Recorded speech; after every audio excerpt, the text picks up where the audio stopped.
നമസ്കാരം.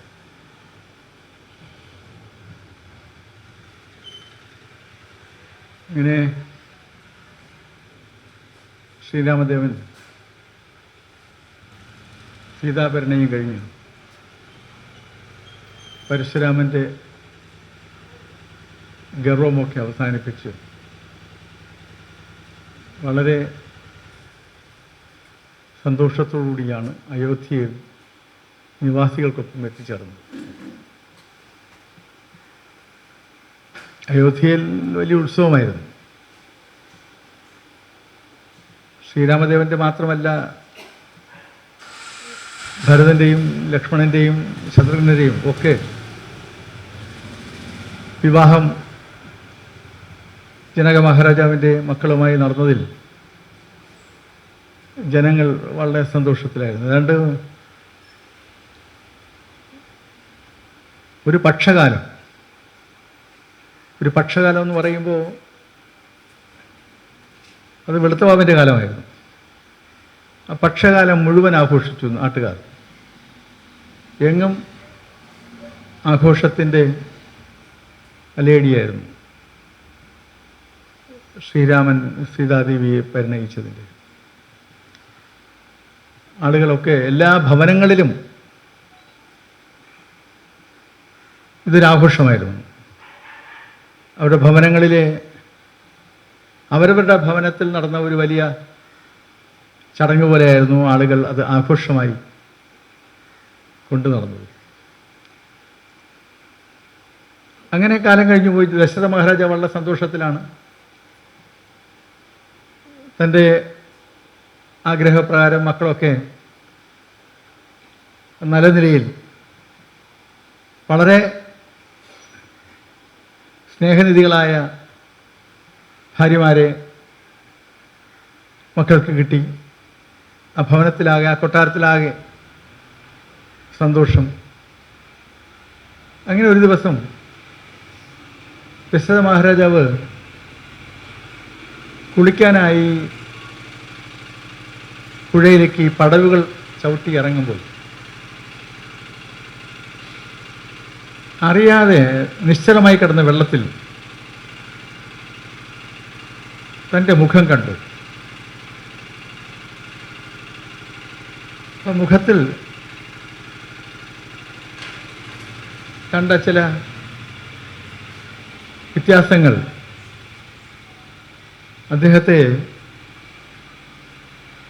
ഒന്ന് പെട്ടെന്ന് ആ വെള്ളം അനക്കാതെ ഒന്ന് വീണ്ടും നോക്കുവാൻ പ്രേരിപ്പിച്ചു. അദ്ദേഹം നോക്കിയപ്പോൾ അദ്ദേഹത്തിൻ്റെ മുഖമാകെ ഇങ്ങനെ വാർദ്ധക്യത്തിൻ്റെ ചുക്കിച്ചുളിവുകളും മുടിയൊക്കെ വെളുത്ത് പ്രായമായിരിക്കുന്നു. ശാരീരികമായി ആവശ്യതകളൊന്നും തോന്നുന്നുണ്ടായിരുന്നില്ല എങ്കിൽ തന്നെയും കാഴ്ചയിൽ താൻ വൃദ്ധനായിരിക്കുന്നു എന്ന് ദശരഥ മഹാരാജാവിന് ബോധ്യപ്പെട്ടു. മഹാരാജാവ് അന്ന് സ്നാനത്തിലേർപ്പെടുമ്പോൾ അദ്ദേഹം കുളിച്ചു കയറുമ്പോൾ അദ്ദേഹത്തിൻ്റെ മനസ്സിൽ ചില തീരുമാനങ്ങൾ എടുത്തു. ഞാൻ പ്രായമായി, സന്യസിക്കാനുള്ള ഘട്ടത്തിലേക്ക് കടക്കേണ്ടുന്ന കാലമെത്തിരിക്കുക. രാജ്യഭാരം മൂത്തപുത്രനായ ശ്രീരാമദേവനെ ഏൽപ്പിക്കണം. ശ്രീരാമചന്ദ്രൻ ഭരണം ഏറ്റെടുക്കുക എന്ന് പറയുന്നത് തനിക്ക് ഏറ്റവും ആനന്ദകരമായ ഒരു കാഴ്ചയാണ്. താൻ ജീവിച്ചിരിക്കുമ്പോൾ തന്നെ പുത്രൻ രാജാവായി വാഴുന്നത് കാണുവാനും ആ സന്തോഷത്തിൽ കാനനത്തിലേക്ക് പോയി തപസ്സിരിക്കുവാനും ഉള്ള ഒരു മോഹം ദശരഥനിൽ വളരെ ആഴത്തിലായി. ദശരഥൻ നേരെ അവിടുന്ന് കൊട്ടാരത്തിലെത്തിയ ഉടനെ തന്നെ അദ്ദേഹം മന്ത്രമണ്ഡപത്തിൽ പ്രവേശിക്കുന്നതിന് മുമ്പ് തൻ്റെ കാര്യവിചാരിപ്പുകാരെ വിളിച്ച് എല്ലാ സാമന്ത രാജാക്കന്മാരെയും ഋഷിമാരെയും മന്ത്രിമാരെയും ഒക്കെ വളരെ വേഗം മന്ത്രമണ്ഡപത്തിലെത്താൻ നിർദ്ദേശം കൊടുത്തു. ഈ പെട്ടെന്നുള്ള ഒരു അറിയിപ്പ് വളരെ വേഗത്തിൽ തന്നെ എല്ലായിടത്തും അറിയിപ്പ് കിട്ടി. സാമന്ത രാജാക്കന്മാരെല്ലാം ചക്രവർത്തി അടിയന്തിരമായി എന്തോ ഒരു യോഗം വിളിച്ചിരിക്കുന്നു, നമുക്ക് എത്തണമെന്ന് പറഞ്ഞ് എല്ലാവരും വളരെ വേഗം അവിടേക്ക് എത്തി. എല്ലാ മന്ത്രിമാരും ഋഷിമാരും ഒക്കെ അവിടെ എത്തിച്ചേർന്നു. മന്ത്രമണ്ഡപത്തിലെത്തിയ ദശരഥ മഹാരാജാവ് പുഞ്ചിരിച്ചുകൊണ്ട് എല്ലാവരോടും സംസാരിച്ചുകൊണ്ട് അദ്ദേഹം പറഞ്ഞു, നമ്മുടെ ഭരണകാലം അയോധ്യാവാസികൾക്ക് മാത്രമല്ല കൗസലരാജ്യമാകെ ഏറെ സന്തോഷകരമായിരുന്നു എന്നാണ് നമ്മുടെ വിശ്വാസം. ആളുകളെല്ലാം സന്തോഷത്തിലാണെന്ന് നമുക്കറിയാം. ഈ സന്തോഷം എന്നും നിലനിന്ന് കാണാൻ നാം ആഗ്രഹിക്കുന്നു. ഇതിനേക്കാളും കൂടുതൽ സന്തോഷകരമായ ഒരു അവസ്ഥയിലേക്ക് നമ്മുടെ രാജ്യവും ജനതയും പോകണമെന്നാണ് നമ്മുടെ സ്വപ്നവും ആഗ്രഹവും. പതിവില്ലാതെ മഹാരാജാവ് ഇങ്ങനെയൊക്കെ സംസാരിക്കുമ്പോൾ സാമന്ത രാജാക്കന്മാർക്ക് ഒരു ഉള്ളിൽ ഇനി നമ്മളാരെങ്കിലും എന്തെങ്കിലും പ്രശ്നമുണ്ടാക്കിയോ എന്നുള്ള ഒരു ഉള്ളിൽ ഒരു ചെറിയ ഭയം തോന്നാതിരുന്നില്ല. അതിന് വളരെ വേഗം അദ്ദേഹം വിഷയത്തിലേക്ക് കടന്നു. അദ്ദേഹം പറഞ്ഞു, നാം രാജ്യഭാരം ഒഴിയാൻ ആഗ്രഹിക്കുന്നു. നമ്മുടെ മൂത്തപുത്രൻ ശ്രീരാമചന്ദ്രനെ അധികാരം ഏൽപ്പിക്കണമെന്നാണ് നാം തീരുമാനിച്ചിരിക്കുന്നത്. ഇതിങ്ങനെ അദ്ദേഹം പറയുകയും കുലഗുരുവായ വസിഷ്ഠ മഹർഷിയോട് അഭിപ്രായം ചോദിക്കുകയും ചെയ്തു. കുലഗുരുവിൻ്റെ അഭിപ്രായമാണ് എന്തിനും അവിടെ അവസാനത്തെ തീരുമാനമെടുക്കാൻ പ്രേരിപ്പിക്കുന്ന കാര്യം. അപ്പോൾ വസിഷ്ഠമുനി പറഞ്ഞു, ഉചിതമായ തീരുമാനം. ശ്രീരാമചന്ദ്ര മഹാരാജാവാകുന്ന മുഹൂർത്തം ജനതയ്ക്ക് വളരെ വലിയ സ്വപ്നമാണ്, സന്തോഷമുള്ള കാര്യമാണ്. അത് എല്ലാവർക്കും സന്തോഷം നൽകുന്ന ഒരു കാര്യമാണ്. പക്ഷേ സാമന്ത രാജാക്കന്മാരും അവരുടെ മനസ്സിൽ ദശരഥ മഹാരാജാവ് രാജ്യഭാരം ഒഴിയുന്നു എന്ന് പറയുമ്പോൾ ഉണ്ടായ ദുഃഖമുണ്ട്. പക്ഷേ ശ്രീരാമചന്ദ്രൻ രാജാവാകുന്നു എന്നുള്ളത് അവരെ സന്തോഷിപ്പിക്കുകയും ചെയ്യും. അപ്പോൾ ഈ ദുഃഖം ഉള്ളിലൊതുക്കി സന്തോഷം പ്രകടിപ്പിക്കുന്ന ഒരവസ്ഥയിൽ അവരെത്തി. ആദ്യം ദശരഥ മഹാരാജാവ് ഇങ്ങനെ ഒഴിയുന്നു എന്നുള്ളതൊരു വിഷമം തോന്നി. ഒപ്പം തന്നെ അവർക്ക് ഏറ്റവും സന്തോഷം പകർന്ന ഒരു കാര്യം ശ്രീരാമചന്ദ്രൻ രാജാവാകുന്നു എന്നുള്ളതാണ്. അതിലവർ സന്തുഷ്ടരായിരുന്നു, സന്തോഷത്തോടുകൂടിയായിരുന്നു. ഇങ്ങനെ എല്ലാവരും സന്തോഷകരമായ ദശരഥ മഹാരാജാവിൻ്റെ ഈ അറിയിപ്പ് കേട്ട് അയോധ്യ നിവാസികൾ ഒക്കെ സന്തോഷത്തിലായി. പെട്ടെന്ന് മന്ത്രമണ്ഡപത്തിൽ നടന്ന ചർച്ച പുറത്തറിഞ്ഞു. ശ്രീരാമചന്ദ്രനെ രാജാവാക്കുവാൻ മഹാരാജൻ തീരുമാനിച്ചിരിക്കുന്നു എന്ന്. ഈ വാർത്ത കാട്ടുതീ പടരും പോലെ പെട്ടെന്ന് ഇങ്ങനെ പടരുക. ആളുകൾക്കേറെ സന്തോഷമായി. അത് എപ്പോഴാ മുഹൂർത്തം തീരുമാനിക്കാൻ കഴിയുമെന്നുള്ളതായി. എത്രയും വേഗം വേണമെന്നുള്ളത് തന്നെയായിരുന്നു ദശരഥ മഹാരാജാവിൻ്റെ മനസ്സിലെ തീരുമാനം. നാളെയാണെങ്കിൽ നല്ലത് എന്ന് അദ്ദേഹം മനസ്സിൽ കുറിക്കുകയും ചെയ്തു. ഇപ്പോൾ ജ്യോതിഷികളെ വിളിച്ചപ്പോൾ ജ്യോതിഷികൾ ജ്യോതിഷവിധി പ്രകാരം നോക്കിയപ്പോൾ പുണർന്ന നക്ഷത്രക്കാരനാണ് ശ്രീരാമചന്ദ്രൻ. പിറ്റേ ദിവസം പൂയം നക്ഷത്രമാണ്, ഏറ്റവും ഉചിതമായ സമയമാണ്. ചുമതലയേൽക്കണമെങ്കിൽ പിറ്റേ ദിവസം ചുമതലയേൽക്കണം. വളരെ വേഗം ചുമതലയേൽക്കേണ്ടുന്ന അവസ്ഥ. ഇന്ന് തീരുമാനിക്കുന്നത് പിറ്റേ ദിവസം ഭരണ ചുമതല ഏറ്റെടുക്കുവാൻ ശ്രീരാമചന്ദ്രൻ നിയോഗിക്കാൻ തീരുമാനിക്കുന്നു. അപ്പോൾ തന്നെ പിറ്റേ ദിവസം ശ്രീരാമചന്ദ്രൻ ചുമതലയേൽക്കുന്നു. ആ നിലയിലുള്ള തീരുമാനം എല്ലാവരെയും അറിയിക്കുവാൻ നിർദ്ദേശം കൊടുത്തു. ശ്രീരാമചന്ദ്രനെ വിളിപ്പിച്ചു സദസ്സിലേക്ക്. ശ്രീരാമചന്ദ്രൻ മഹാരാജൻ്റെ അടുത്ത് വന്നു. അടുത്ത് ചാരത്ത് വിളിച്ചിട്ട് ദശരഥ മഹാരാജാവ് ശ്രീരാമചന്ദ്രനോട് പറഞ്ഞു, നാളെ രാജാവായി ശ്രീരാമചന്ദ്രനെ അഭിഷേകം ചെയ്യിക്കുന്ന കാര്യം പറഞ്ഞു. അദ്ദേഹത്തിൻ്റെ മുഖത്ത് പ്രത്യേകിച്ച് യാതൊരു ഭാവമുണ്ടായില്ല. എന്നിങ്ങനെ ഒരു പ്രതികരണം മാത്രം. ഈ വിവരം കേട്ട് കൗസല്യയ്ക്ക് വളരെ വലിയ സന്തോഷം. ആദ്യം കൗസല്യ അവിടെ മന്ത്രമണ്ഡപത്തിലെത്തി. കൗസല്യയ്ക്ക് ഇത് കേട്ട് വളരെ വലിയ സന്തോഷമായി. ശ്രീരാമചന്ദ്രൻ പിറ്റേ ദിവസം രാജാവാകുന്നു എന്ന വാർത്ത കൗസല്യ എന്തെന്നില്ലാത്ത ആഹ്ലാദത്തെ മുറിച്ചാക്കി.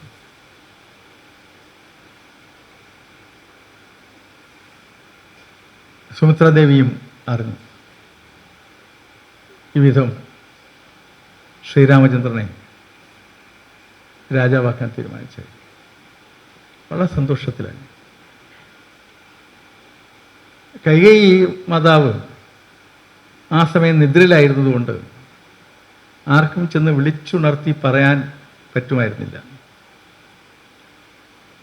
ഈ കൊട്ടാരങ്ങളിൽ പൊതുവിലൊരു വ്യവസ്ഥയുണ്ട്. ആർക്കും ആരുടെ മുറിയിലും അനുവാദമില്ലാതെ കടന്നു ചെല്ലാൻ പറ്റത്തില്ല. അത് കുട്ടികളായാലും മുതിർന്നവരായാലും റാണിയായാലും രാജകുമാരിയാണെങ്കിലും രാജാവാണെങ്കിലും രാജകുമാരനാണ്. അവർക്ക് അവരവരുടെ മുറികളിൽ മറ്റുള്ളവർക്ക് വെറുതെ ഇങ്ങനെ ഓടിക്കയറി ചെല്ലാൻ പറ്റത്തില്ല. അപ്പോൾ അതുകൊണ്ട് തന്നെ കൈകേയി മാതാവിൻ്റെ മുറിയിൽ അങ്ങ് ആർക്കും ഓടിക്കയറി ചെന്ന് അമ്മ എന്ന് പറഞ്ഞ് വിളിച്ച് പറയാൻ പറ്റാത്തൊരവസ്ഥയിലാണ്. ഉറക്കത്തിലായിരുന്നു കൈകേയി മാതാവ്. ഇതെല്ലാം അവിടെ ചടങ്ങിനുള്ള എല്ലാ സംവിധാനങ്ങളും ഏർപ്പെടുത്തുവാൻ വസിഷ്ഠമുനിയോട് ദശരഥ മഹാരാജ അഭ്യർത്ഥിച്ചു. ദശരഥ മഹാരാജ മന്ത്രിസുമന്ത്രരുമായി അതിനുള്ള എല്ലാ ഒരുക്കങ്ങളും ചെയ്യുവാൻ നിർദ്ദേശം നൽകി. പിറ്റേ ദിവസം രാജ്യഭരണം ഏറ്റെടുക്കുകയാണല്ലോ ശ്രീരാമചന്ദ്രൻ. കൊട്ടാരത്തിലാകെ വളരെ സന്തോഷകരമായ അന്തരീക്ഷം. ദശരഥ മഹാരാജാവ് നേരെ കൈകേയി മാതാവിനെ കണ്ട് പറയുവാനായി ആ മന്ത്രമണ്ഡപത്തിൽ ഇതെല്ലാം കഴിഞ്ഞ ശേഷം അദ്ദേഹം നേരെ കൈകേയിയുടെ മുറിയിലേക്കെത്തി. അതിനു മുമ്പായി അവിടെ വളരെ വലിയ പ്രശ്നങ്ങളുണ്ടായി. ഈ വാർത്ത അറിഞ്ഞ് കൈകേയിക്ക് വളരെ സന്തോഷമായി. തൻ്റെ പ്രിയപുത്രൻ ശ്രീരാമചന്ദ്രൻ രാജാവാകുന്നു എന്നുള്ള വാർത്ത കൊട്ടാരത്തിൽ നിന്ന് അറിഞ്ഞു. ആരുമെന്ന് പറഞ്ഞില്ല. ഉണർന്നപ്പോഴാണ് ഇത് അറിയുന്നത്. വലിയ സന്തോഷത്തിൽ എന്തോ ചില ഒരുക്കങ്ങൾ നടക്കുന്നു. അപ്പോൾ എന്താണ് എന്നറിഞ്ഞപ്പോൾ ശ്രീരാമചന്ദ്രൻ നാളെ രാജാവാകുന്നു എന്നുള്ള വാർത്ത കൈകേയി അറിഞ്ഞു. കൈകേയി വളരെ സന്തോഷത്തിലായി. എൻ്റെ പ്രിയപുത്രൻ ശ്രീരാമചന്ദ്രൻ പിറ്റേ ദിവസം രാജാവാകുന്നു എന്നുള്ള വാർത്ത. കുറച്ച് കഴിഞ്ഞപ്പോൾ കൊണ്ട് മന്ധര അവിടെ എത്തുകയാണ്. മന്ധര എന്ന് പറയുന്നത് കൈകേയിയുടെ പ്രിയപ്പെട്ട തോഴിയാണ്. കേകയ രാജ്യത്ത് വെച്ച് തന്നെ കൈകേയിയുടെ വളരെ കൊച്ചു കളിക്കൂട്ടുകാരിയായ ആളാണ് മന്ധര എന്ന തോഴി. കൈകേയിയെ പേരെടുത്ത് പറഞ്ഞ് വിളിച്ച് സംസാരിക്കുന്ന, നീ എന്നുവരെ പറഞ്ഞ് സംസാരിക്കാൻ കഴിയുന്ന നിലയിലുള്ള സ്വാതന്ത്ര്യമുള്ള ആളാണ് മന്ധര. മന്ധര കൈകേയിയുടെ അടുത്തേക്ക് വന്നു. നീ അറിഞ്ഞില്ലേ, നാളെ കൗസല്യയുടെ മകൻ ശ്രീരാമൻ രാജാവാകുന്ന കാര്യം? അപ്പം അത് കേട്ട് കൈകേയി തിരിച്ചു പറഞ്ഞു, കൗസല്യ, നമ്മുടെ മകൻ ശ്രീരാമചന്ദ്രൻ നാളെ രാജാവാകുന്നു എന്നുള്ളതിലുള്ള സന്തോഷമാണ്. ആ കാര്യം പറഞ്ഞ് നിനക്കൊരു സമ്മാനം ഇരിക്കട്ടെ എന്ന് പറഞ്ഞു. കയ്യിലിങ്ങനെ ഒരു സ്വർണ്ണ മോതിരം എടുത്തു കൊടുത്തു. അപ്പം അത് കയ്യിൽ നീട്ടി മന്ധര വാങ്ങിച്ചതങ്ങ് പിടിപ്പിച്ചുരുക്കി വെച്ചു. എന്നിട്ട് അടുത്ത് മന്ദര ചോദിക്കുക, നീ എന്തൊരു മണ്ടിയാണ്. കൗസല്യയുടെ മകൻ രാജാവാകുന്നു, നീ സന്തോഷിക്കുന്നു. നിനക്കെന്തറിയാം? നീ നേരിടാൻ പോകുന്ന വിപത്ത് നിനക്കറിയാമോ? നിന്നോട് ഇതുവരെ ആരെങ്കിലും പറഞ്ഞോ? ഇവിടെ വലിയ ആഘോഷം നടക്കാൻ പോകണം, നീ ഇതുവരെ അറിഞ്ഞോ? എന്തേ നീ അത് അറിഞ്ഞില്ല? നിന്നോടാരും ഇതെന്താ പറയാത്തത്? എവിടെ ഭരതനെ കേകയ രാജ്യത്ത് പറഞ്ഞു വിട്ടിരിക്കുകയാണ്. അവനും ശത്രുഘ്നനും കൂടി കേകയത്ത് പോയിരിക്കുകയാണ്. ബോധപൂർവമായി മാതലിൻ്റെ അടുത്തേക്ക് പറഞ്ഞു വിട്ടിരിക്കുകയാണ് അല്ലേ. അവൻ ഇവിടെ ഇല്ലാത്ത സമയം നോക്കി നിന്നോട് പറയാതെ ഇങ്ങനെ പെട്ടെന്ന് തിടുക്കത്തിൽ ഈ രാജ്യാഭിഷേകം നടത്താൻ കാര്യമെന്താ? നീ ഇതുപോലെ ആലോചിച്ചോ? അപ്പോൾ കൈകൈ പെട്ടെന്ന് പൊട്ടിത്തെറിച്ചു. എന്താ മന്ത്രി നീ അനാവശ്യം പറയുന്നത്? ആവശ്യമില്ലാത്ത ഏക്ഷണി പറയരുത്. ദുഷ്ടചിന്ത നീ മനസ്സിൽ നിന്ന് മാറ്റൂ. കൈകൈ ദേഷ്യപ്പെട്ട് സംസാരിച്ചു. അപ്പോൾ ദേഷ്യപ്പെട്ട് സംസാരിച്ചപ്പോൾ മന്ദര വീണ്ടും, ഞാൻ നിൻ്റെ കൂടെ കേകയ രാജ്യത്തു നിന്ന് വന്നത് നിൻ്റെ തകർച്ച കാണാൻ വേണ്ടിയല്ല, നിന്നെ സഹായിക്കാൻ വേണ്ടിയാണ്. എൻ്റെ പ്രിയപ്പെട്ട തോഴിക്ക് യാതൊരു അപകടം വരുത്താതെ കാത്തു സൂക്ഷിക്കാനുള്ള ഉത്തരവാദിത്വം എനിക്കുണ്ട്. പക്ഷേ നീ അറിയുന്നു, നിന്റെ ജീവൻ വരെ അപകടത്തിലാണ്. താടകയെ വധിച്ചവനാണ് ശ്രീരാമൻ. സ്ത്രീകളെ വധിക്കാൻ മടിയില്ല, അത് തെളിയിച്ചിരിക്കുക. നാളെ നിന്നെ വധിക്കില്ല എന്നെന്താ ഉറപ്പ്? കൈകേറിയിട്ട് നിർത്തു, നീ എന്താ അനാവശ്യം പറയുന്നത്? എൻ്റെ മകൻ എന്നെ വധിക്കുമെന്നോ? ഇങ്ങനെ രോക്ഷം കൊണ്ടപ്പോൾ മന്ദരയ്ക്ക് മനസ്സിലായി, ഇളകി തുടങ്ങിയെന്ന് മനസ്സിലായി. ആദ്യത്തെ ഒരു മാനസികാവസ്ഥമാർ കുറച്ചൊന്ന് ഇളകി തുടങ്ങി. നിർത്തു എന്ന് പറയുക. അപ്പോൾ വീണ്ടും ഇങ്ങനെ പറയാൻ തുടങ്ങി, രാമൻ ചക്രവർത്തിയായാൽ കൗസല്യ ചക്രവർത്തിയുടെ മാതാവ്, രാമൻ്റെ കൂട്ടുകാരൻ ലക്ഷ്മണൻ അവരൊന്നിച്ചാണ് നടക്കുന്നത്, സുമിത്ര മഹാറാണി, നീയും നിൻ്റെ മക്കളും ദാസ്യരാവും. നിൻ്റെ മകൻ എന്താവും? നിന്നെ കല്യാണം കഴിക്കുന്ന സമയത്ത് കേകയ രാജാവിനോട് ദശരഥൻ മഹാരാജൻ എന്താ പറഞ്ഞത്? നിനക്കുണ്ടാകുന്ന പുത്രനെ രാജാവാക്കാന്ന് നമ്മൾ പറഞ്ഞത്. ഇപ്പം എന്ത് ചെയ്യാ? വാക്കൊക്കെ എവിടെ പോയി? മഹാരാജാവ് മറന്നുപോയി. ശ്രീരാമചന്ദ്രനെ പട്ടാഭിഷേകം ചെയ്യിക്കാൻ തീരുമാനിച്ച വിവരം പോലും നിന്നോട് പറഞ്ഞില്ല. നീ അറിയരുതെന്ന് നിർബന്ധം ഉണ്ടായിരുന്നു. അപ്പോൾ കൈകൈപ്പെട്ട രണ്ട് ചെവിയും കുത്തിയിട്ട് വേണ്ടാത്ത അനാവശ്യങ്ങൾ പറയരുത്. മഹാരാജനെ കുറിച്ച് അനാവശ്യം പറയുന്നു. അപ്പോൾ വീണ്ടും മന്ദര പറഞ്ഞു തുടങ്ങി, നാളെ ഒരു കാലത്ത് രാമചന്ദ്രന് മക്കളുണ്ടാകുമ്പോൾ അവരായിരിക്കും അടുത്ത രാജാക്കന്മാർ. നിൻ്റെ മക്കളോ, നിൻ്റെ മകൻ്റെ മക്കളോ അവരാരാകും? അവർ അടിമകളാവല്ലോ. ഈ അടിമകളായി മാറുന്ന അവസ്ഥ ഉണ്ടാകണമോ? അത് എനിക്ക് സഹിക്കാൻ പറ്റുന്നില്ല, നിനക്ക് സഹിക്കാൻ പറ്റില്ല, എനിക്ക് സഹിക്കാൻ പറ്റുന്നില്ല. എന്തായാലും വളരെ കാര്യമായ ഒരു വിഷയമാണല്ലോ അവതരിപ്പിച്ചിരിക്കുന്നത്. കൈകൈ വളരെ ശ്രദ്ധിച്ചു തുടങ്ങി. എങ്ങനെ? അധികാരമാണ്. അധികാരം കൈയടക്കാൻ വേണ്ടിയുള്ള വളഞ്ഞ വഴിയാണിത് ഇപ്പോൾ എടുത്തിരിക്കുന്നത്. ഇത്ര തിടുക്കത്തിൽ ഇവിടെ എന്ത് സംഭവിച്ചു? നാളെ അഭിഷേകം നടത്തേണ്ട കാര്യം എന്താ? ഇങ്ങനെ വീണ്ടും വീണ്ടും ചോദിച്ചപ്പോൾ കൈകൈയുടെ മനസ്സിലിങ്ങനെ സംശയമുണ്ട്. അതിനെന്ത് വേണമെന്നാണ് നീ പറയുന്നത്? മന്ദരയോട് കൈകൈ ചോദിച്ചു. രാമൻ രാജാവാകാൻ പാടില്ല. പെട്ടെന്ന് കൈകൈ, അതെങ്ങനെ പറ്റും? രാമനെ രാജാവാക്കാൻ തീരുമാനിച്ചിരിക്കുന്നതല്ലേ. രാമൻ രാജാവാകാൻ പാടില്ല എന്ന് നീ പറഞ്ഞാൽ തീരുമാനം എടുത്തിരിക്കുന്ന കാര്യമല്ലേ. ആ തീരുമാനം മാറണം. ആ തീരുമാനം നടക്കാൻ പാടില്ല. അപ്പം കൈകേയി ഇങ്ങനെ മുഖത്ത് പോയി, അതിനെന്ത് ചെയ്യാൻ പറ്റും എന്നുള്ള മട്ടിൽ മുഖത്ത് നോക്കി. നീ ഒരാൾ വിചാരിച്ചാൽ മാത്രമേ അത് തടയാൻ പറ്റൂ. ഭരതൻ രാജ്യം ഭരിക്കും, ഭരതനെ രാജാവാക്കണം. ഇങ്ങനെ വീണ്ടും കൈകേയി മന്ത്രിയുടെ മുഖത്തിങ്ങനെ മന്ത്രിയുടെ കൈ പിടിച്ചുകൊണ്ട് കൈകേയി ഇങ്ങനെ മന്ത്രിയുടെ മുഖത്തേക്ക് നോക്കി. മന്ത്രി പറഞ്ഞു, പണ്ട് നിനക്ക് 2 വരാൻ തരാമെന്ന് മഹാരാജൻ അസുരന്മാരുമായിട്ടുള്ള യുദ്ധത്തിൽ പറഞ്ഞത് ഓർമ്മയുണ്ടല്ലോ. അതൊരു പഴയ കാര്യം, അത് ഓർമ്മയുണ്ടല്ലോ. ഇപ്പോൾ കൈകേയി ഇവിടെ ഓർമ്മയുണ്ട്. അത് ചോദിക്കാനുള്ള അവസരമാണിത്. അപ്പോൾ എങ്ങനെ എന്നുള്ള മട്ടിൽ വീണ്ടും കൈകേയി മന്ത്രിയുടെ മുഖത്തേക്ക് നോക്കി. നീ പറയണം, ഭരതനെ രാജാവാക്കണം,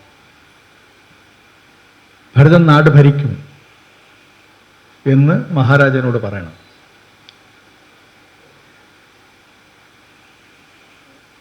അപ്പോൾ രാമനെ 14 വർഷം കാട്ടിലേക്ക് അയക്കണം. രാമൻ കാട് ഭരിക്കട്ടെ.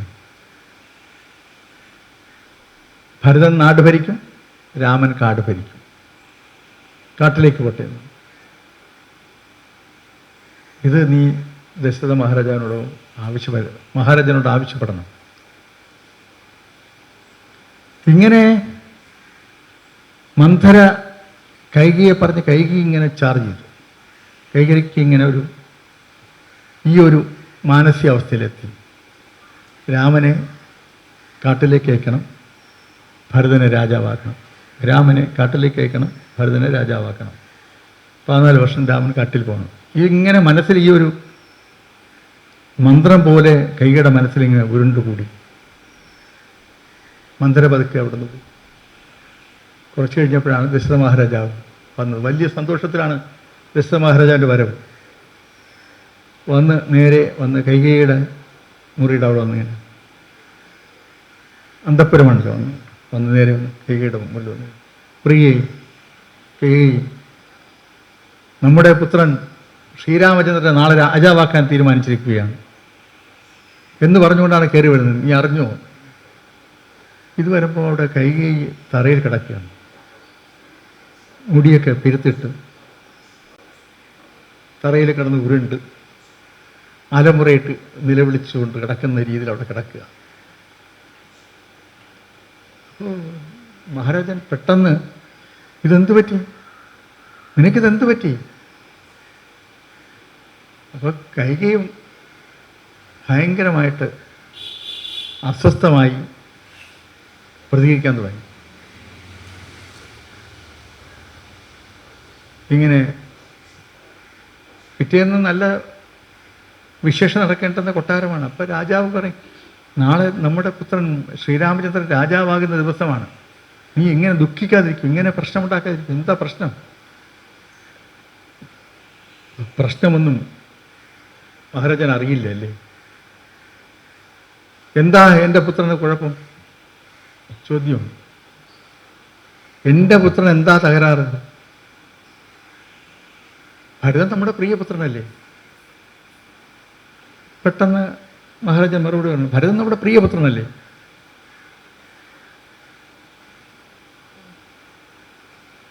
ഭരതൻ രാജാവായാൽ മതി. കൈകേയി അടിച്ചതുപോലെ ദശരഥ മഹാരാജൻ്റെ മുഖത്ത് നോക്കി പറയാം.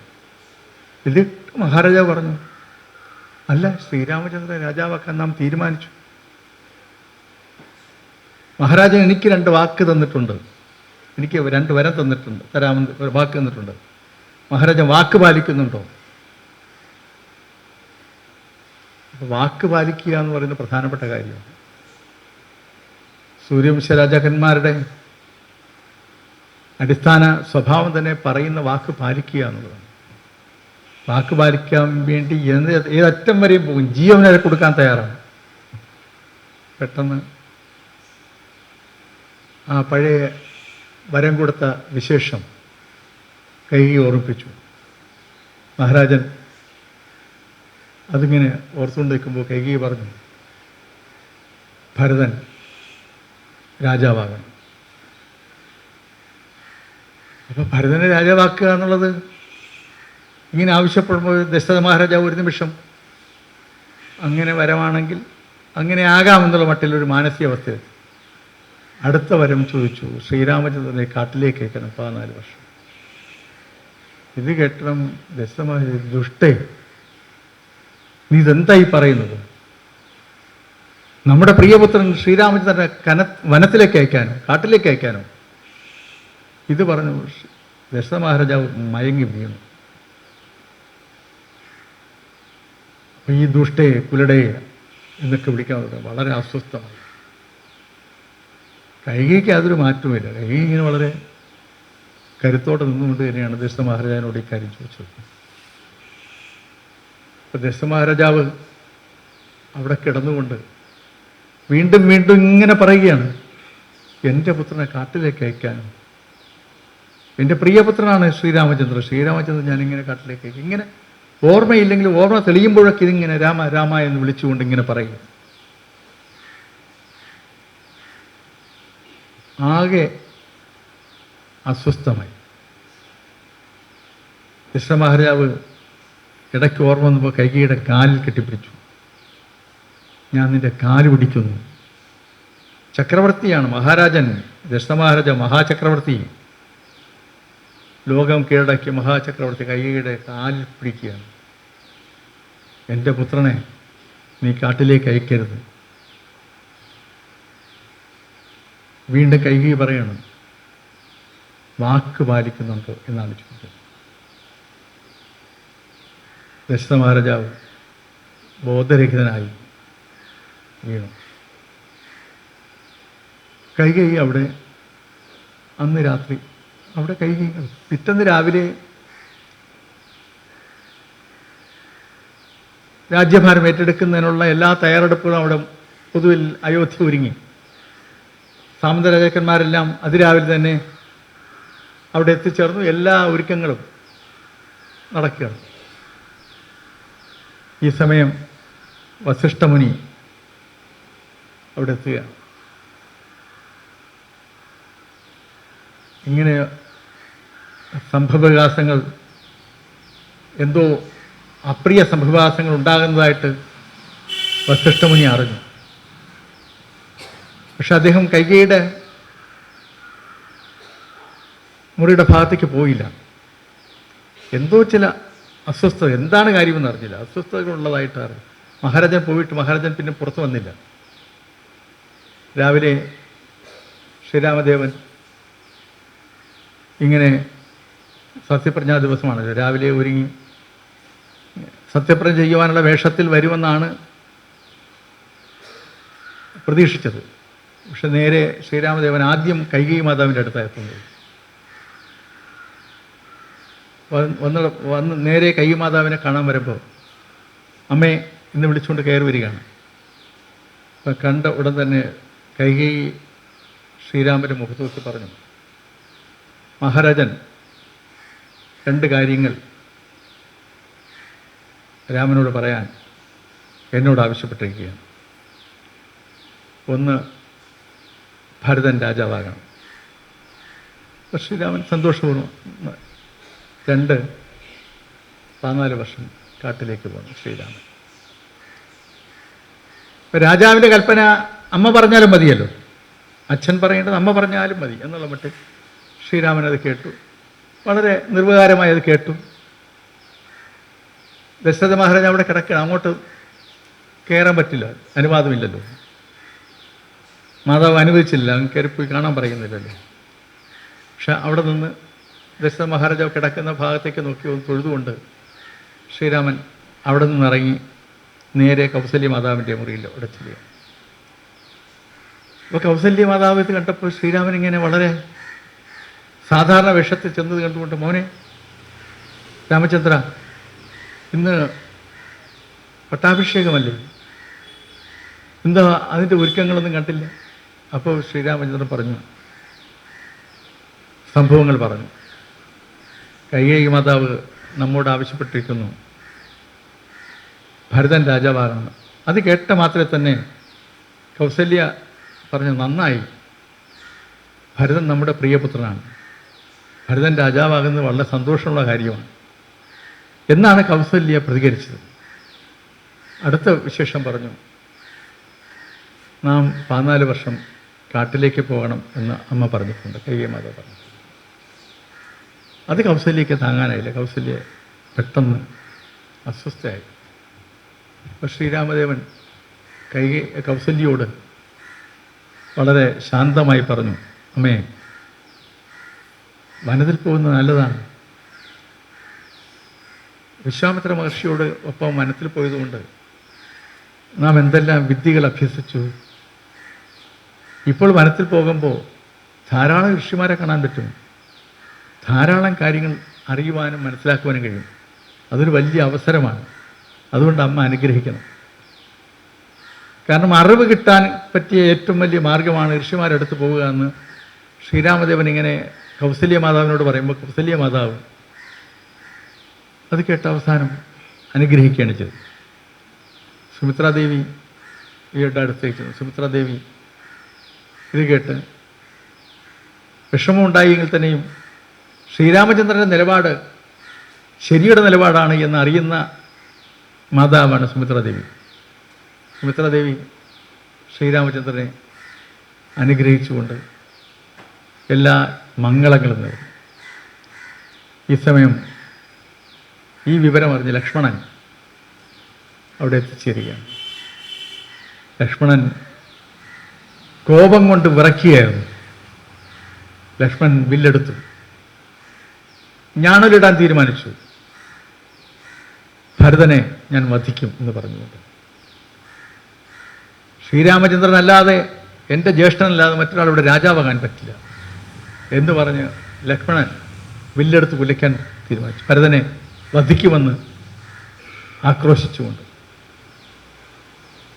അപ്പോൾ ശ്രീരാമദേവൻ വളരെ ശാന്തനായി, അനുജ, ലക്ഷ്മണ, ഇങ്ങനെ കോപിഷ്ഠനാകരുത്, എടുത്തുചാട്ടം നല്ലതല്ല എന്ന് പറഞ്ഞ് കാര്യം പറയുകയാണ്. അപ്പോൾ ശ്രീരാമചന്ദ്രൻ പറഞ്ഞാൽ ഏത് ദേഷ്യത്തിൽ നിന്നും വളരെ വേഗം പുറകോട്ട് പോകുന്ന ആളാണ് ലക്ഷ്മണൻ. അത് കേട്ട് ലക്ഷ്മണൻ ശാന്തനായി. ലക്ഷ്മണൻ ആവശ്യപ്പെട്ടു, നാം കൂടി ജ്യേഷ്ഠനോടൊപ്പം വനത്തിലേക്ക് വരുന്നു. അത് കേട്ട് സുമിത്രയ്ക്ക് വലിയ സന്തോഷമായി.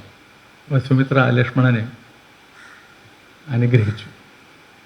ഈ സമയം നോക്കുമ്പോഴുണ്ട് മരൂരിയൊക്കെ എടുത്ത് മുടിയൊക്കെ മുകളിൽ കെട്ടിവെച്ച് സീതാദേവി വനത്തിൽ പോകാനായി അവിടെ ശ്രീരാമചന്ദ്രൻ്റെ മുന്നിലേക്ക് എത്തിച്ചേർന്നു. വനവാസിയുടെ വേഷം കെട്ടി വനത്തിൽ പോകാൻ ജീവിക്കുന്നു. ഇത് കണ്ട് ദേവി എന്താ, നാം അങ്ങയോടൊപ്പം വനത്തിലേക്ക് വരാൻ തീരുമാനിച്ചിരിക്കുന്നു. ഇത് കണ്ട് സുമിത്രാദേവി പറഞ്ഞു, ലക്ഷ്മണനോട് പറഞ്ഞു, ശ്രീരാമന് നിന്റെ പിതാവായും പിതാവ് ദശരഥനായും സീതാദേവിയെ നിന്റെ അമ്മ സുമിത്രയായും നീ കണ്ടുകൊണ്ട് അവരെ പരിചരിച്ചുകൊണ്ട് വനവാസം നടത്തണം. ഏതെങ്കിലും സാഹചര്യത്തിൽ എന്തെങ്കിലും അപകടം ഉണ്ടായാൽ നിനക്ക് അപകടം ഉണ്ടായതിനു ശേഷം മാത്രമേ നിന്റെ ജീവൻ നഷ്ടപ്പെട്ടാൽ മാത്രമേ അവരുടെ ജീവൻ നഷ്ടപ്പെടാൻ അവസരം ഉണ്ടാക്കാവൂ. ജീവൻ കൊടുത്തും അവരെ സംരക്ഷിക്കണം എന്ന് പറഞ്ഞ് സുമിത്രാദേവി സ്വന്തം പുത്രനെ അനുഗ്രഹിച്ചു. ഈ സമയം വസിഷ്ഠമുനി അവിടെ എത്തുകയും വസിഷ്ഠമുനി കൈകേയിയെ പിന്തിരിപ്പിക്കാനും ഇതിൽ നിന്ന് ശ്രീരാമനെ പിന്തിരിപ്പിക്കുവാനൊക്കെ ശ്രമം നടത്തി. പക്ഷേ ശ്രീരാമൻ്റെ തീരുമാനം വനത്തിലേക്ക് പോകാൻ തന്നെയായിരുന്നു.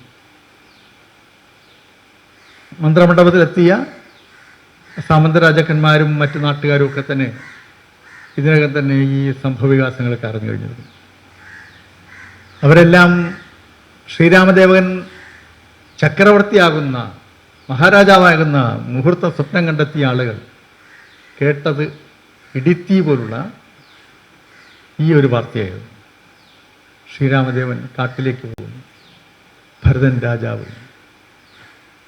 അങ്ങനെ അവിടെ കൂടിയ ആളുകൾ വളരെ അസ്വസ്ഥരായി. അവരെ ശാന്തരാക്കുവാൻ അവരോട് വസിഷ്ഠമുനി ആ സദസ്സിൽ ചെന്ന് ഉണ്ടായ പ്രശ്നങ്ങളൊക്കെ ശാന്തമായി പറഞ്ഞ് അവരെ സമാധാനിപ്പിച്ച് പുറത്തുവിട്ടു. പക്ഷെ അവരെല്ലാം തന്നെ ഏറെ ദുഃഖിതരായാണ് അവിടെ നിന്നും ഇറങ്ങിയതെങ്കിൽ തന്നെയും പലരും അവിടെ ഇങ്ങനെ കൂടി നിന്നു. പലരും പോകാതെ അവിടെ ഇങ്ങനെ കറങ്ങി തന്നെ നിന്നിരുന്നു. അയോധ്യാപുരിക്ക് ചുറ്റും ഇങ്ങനെ അവർ വളരെ വിലപിച്ചുകൊണ്ട് അവർ അവിടെ നിന്നിരുന്നു. ഈ സമയം കാട്ടിലേക്ക് പോകുവാൻ സമയമായി എന്ന് തിരിച്ചറിഞ്ഞ ശ്രീരാമൻ സുമന്ത്രരോട് രഥമൊരുക്കാൻ പറഞ്ഞു. ആ രഥത്തിലേക്ക് മരവുരി ധരിച്ച് വനവാസിയായി മാറി ശ്രീരാമനും സീതാദേവിയും ഒപ്പം ലക്ഷ്മണനും മരവുരി ധരിച്ച് ആ രഥത്തിൽ കയറി വനത്തിലേക്ക് പുറപ്പെട്ടു. അയോധ്യവാസികൾ ഈ രഥത്തിൻ്റെ പിന്നാലെ പോയി. ഈ രഥം മുന്നോട്ട് വനത്തിലേക്ക് പോകുമ്പോൾ ഇവരും ഇങ്ങനെ പിന്നാലെ പോയി അന്ന് കുറേ അധികം യാത്ര ചെയ്ത് ഉൾവനത്തിലെത്തിയപ്പോൾ അവിടെ അന്ന് രാത്രി അവിടെ വിശ്രമിച്ചു. എല്ലാ ആൾക്കാരും വിശ്രമിച്ചു. ശ്രീരാമദേവനും സീതാദേവിയും ലക്ഷ്മണനും ഒക്കെ തേരിൽ നിന്നിറങ്ങി, രഥത്തിൽ നിന്നിറങ്ങി അവിടെ വിശ്രമിച്ചു. രാത്രി എല്ലാവരും നടന്നു വന്നതിൻ്റെ ക്ഷീണം, എല്ലാവരും നല്ല ഉറക്കത്തിലായിരുന്നു. ശ്രീരാമദേവൻ അതിരാവിലെ അർദ്ധരാത്രി കഴിഞ്ഞപ്പോൾ സുമന്ത്രരെ വിളിച്ചു പറഞ്ഞു, വളരെ വേഗം തേര് തിരിച്ചോടിച്ചു പോകാൻ പറഞ്ഞു. എന്നിട്ട് ആ രാത്രി തന്നെ ശ്രീരാമദേവനും ലക്ഷ്മണനും സീതാദേവിയുമായി അവിടെ നിന്ന് നടന്ന് വീണ്ടും കൊടുങ്കാട്ടിലേക്ക് പോയി.